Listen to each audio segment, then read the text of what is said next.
கனேடிய பெண்ணொருவர் கட்டுநாயக்க விமான நிலையத்தில் கைது.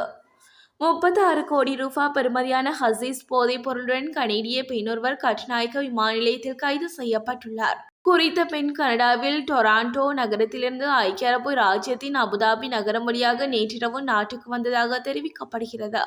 இலங்கை சுங்கம் மருந்து பொருள் கட்டுப்பாட்டு பிரிவின் அதிகாரிகளால் குறித்த பெண் கைது செய்யப்பட்டுள்ளதாக தெரிவிக்கப்படுகிறது. யாழில் காதலர்களின் முகம் சுளிக்க வைக்கும் செயற்பாடு. யாழ் வடமராட்சி கிழக்கு வற்றிலைக்கேணி பகுதியில் வீதிகளில் தங்களது பெயர்களை எழுதி காதலர் தினத்தை இளைஞர்கள் கொண்டாடியுள்ளனர். கடந்த 14ஆம் தேதி காதலர்கள் காதலர் தினத்தை கொண்டாடியிருந்தனர். இந்த நிலையில் யாழ்ப்பாணத்தில் வீதியில் நிறப்பூச்சிகளால் தங்களது பெயர்களையும் காதல் வசனங்களையும் பெரிதாக எழுதி கொண்டாடியுள்ளனர். வடமராட்சி கிழக்கு வற்றிலைக்கேணி பகுதியில் வீதிகளின் தங்களது பெயர்களை எழுதியுள்ளமை பல்வேறு தரப்பினரிடத்தில் வீதிகளை இவ்வாறு அசுத்தப்படுத்தியுள்ள செயற்பாடு முகம் சுளிக்க வைத்துள்ளது. சர்வதேச சதி திட்டத்தினால் இந்த கைப்பாவை அரசாங்கம் ஆட்சியை கைப்பற்றியது.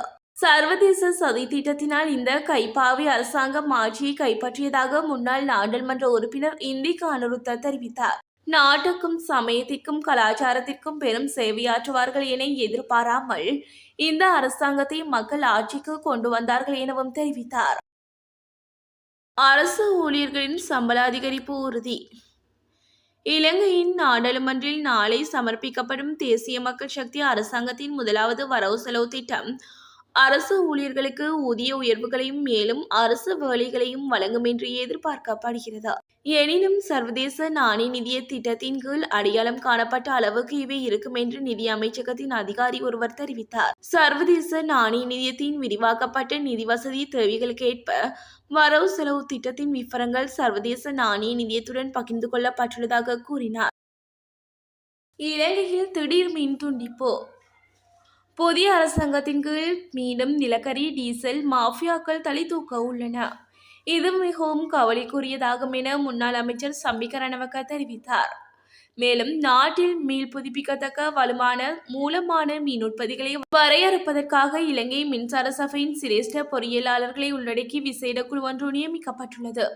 மீண்டும் நிலக்கரி மற்றும் டீசல் மாஃபியாக்களை தலை தூக்க செய்வதற்காகவே அரசாங்கம் இவ்வாறானதொரு நடவடிக்கையை முன்னெடுத்துள்ளது. நாட்டைச் சூழவுள்ள கடல் பிராந்தியங்களில் ஏற்படவுள்ள மாற்றம்.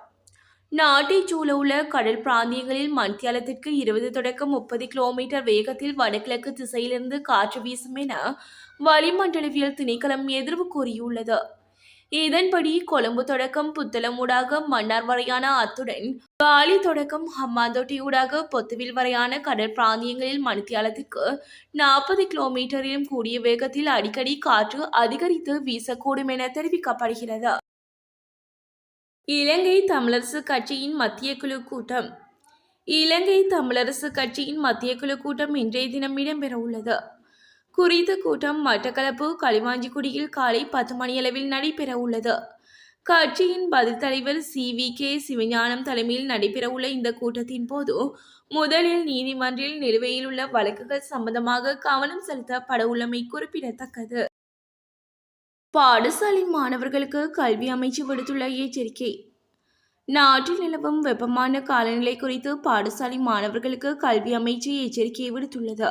அத்துடன் பாடசாலை மாணவர்கள் செயற்படும் விதத்தை உன்னிப்பாக அவதானித்து வருவதாகவும் தற்போதைய நாட்களில் கல்வி நடவடிக்கைகள் குறித்து ஏதேனும் ஆலோசனைகள் வழங்கப்படுமாயின் அது தொடர்பில் அதிக கவனம் செலுத்துமாறும் கல்வி அமைச்சின் செயலாளர் நாளக கழுவ தெரிவித்தார்.